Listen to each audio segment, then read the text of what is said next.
So back around the start of Invictus, I blew all my credits on a Drake Corsair. I wanted to see how it was doing, because it's been a while since I've flown one, and my understanding is that it had been through some nerfs and then a partial unnerfing.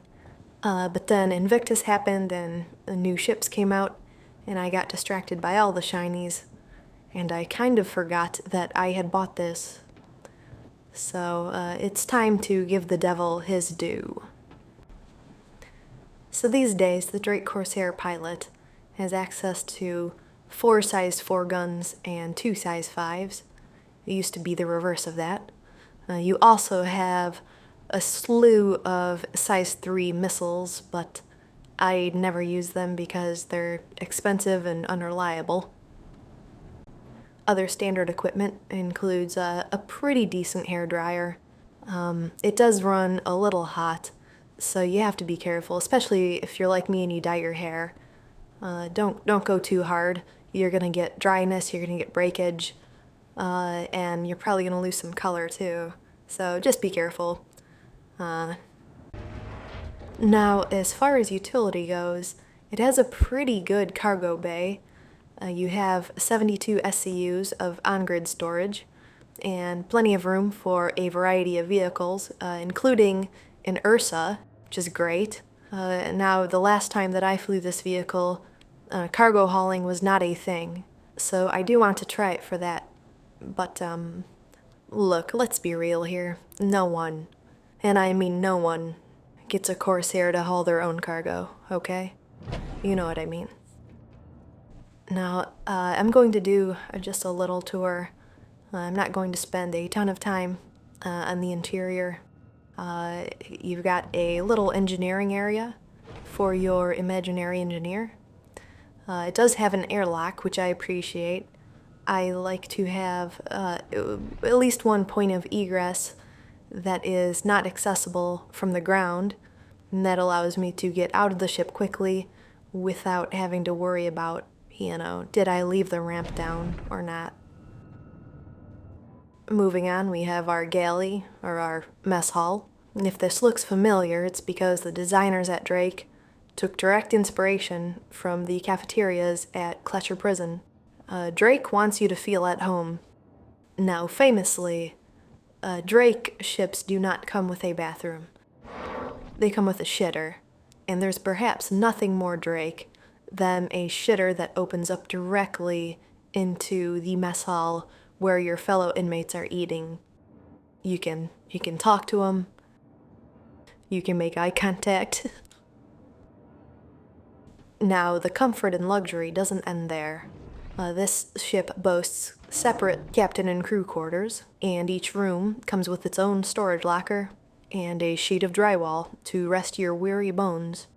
Now, I know what you're thinking. Yeah, that's great, but how much are they going to charge for all those extras? And the answer is nothing. The Corsair costs $6.5 million, and with that, you get everything I've shown you. Look, this isn't Origin, okay? We're not going to nickel and dime you for a fucking coffee maker. Every member of your crew gets their own piece of sheetrock to sleep on. Alright, with all that out of the way, let's get this bird in the air and go hunting. So, my first stop is Gilly's Scenario 6.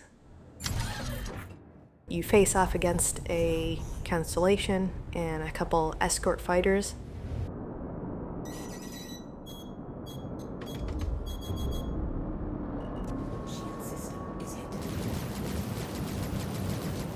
And this got off to a good start. I was able to take out one of the fighters, but then I had a much harder time trying to take out the second fighter.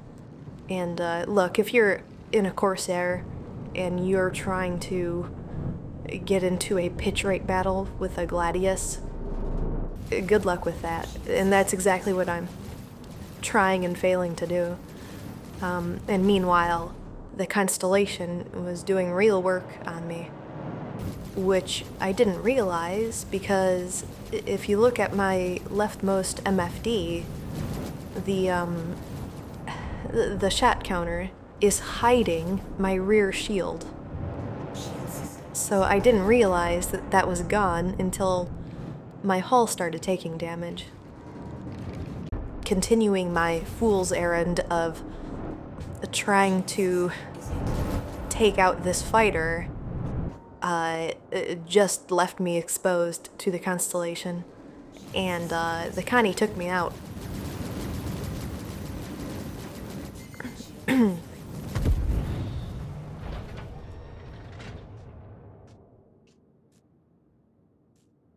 So I regroup and I change my strategy. I decide that I'm just going to target the Connie, put power to front shields, and just unload and stick to it like glue until it's dead.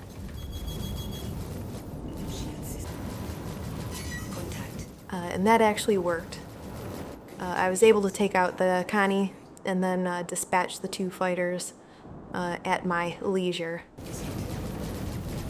Congratulations. Target is destroyed. Congratulations. Take a deep breath, Rookie. You pulled it off. Another lesson learned. Hit the showers. Celebrate. And I'll see you when you're ready for the next one. So, with that out of the way, I decided to head to Pyro and do some HRT bounties just to make some money. And these were all pretty easy. The Corsair against a lot of these HRT targets, at least in Pyro, is a bit like a great white shark against the seal. Most of these targets just die very quickly. But of course, the desync comes back in a bad way, and it was actually this fight with an arrow that really tested my patience. I chased this thing around forever, and like every time I got my crosshair near the pip, it would just jump to a new location. It was almost like the server knew. This just went on for so long that eventually a freelancer showed up to offer itself as a sacrifice. And now that my bloodlust has been sated, I decide that I will cool off with a little cargo. So all the way back to Microtech, back to Port Tressler, and I grab some cargo contracts. I'm only able to grab a few before I notice that I'm over my raw SCU limit of 72. As I load the second order, I decide to rotate the boxes so that they're facing a different way to try to help differentiate the stack. By the time I grabbed the boxes for the third order, I had to load them in manually, and also the last few boxes I had to raw dog and just get kind of creative.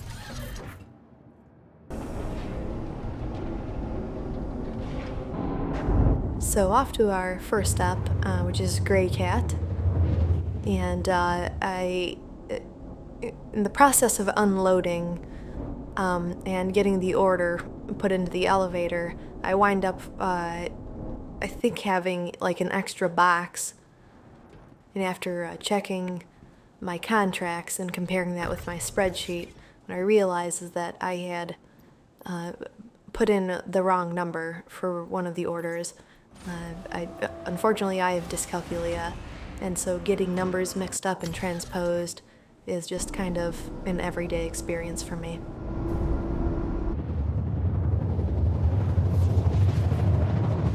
And then we are off to Sakura. Same shit, different hangar. At least this time I didn't have a mix-up. And so that went pretty smoothly.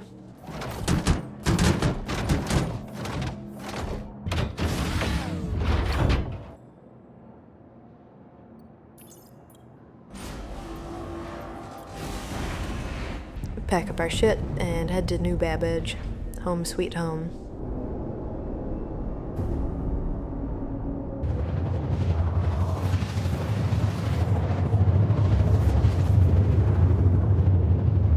New Babbage is always home for me. It's a place where I started when I first began playing Star Citizen, and it just kind of feels like home at this point.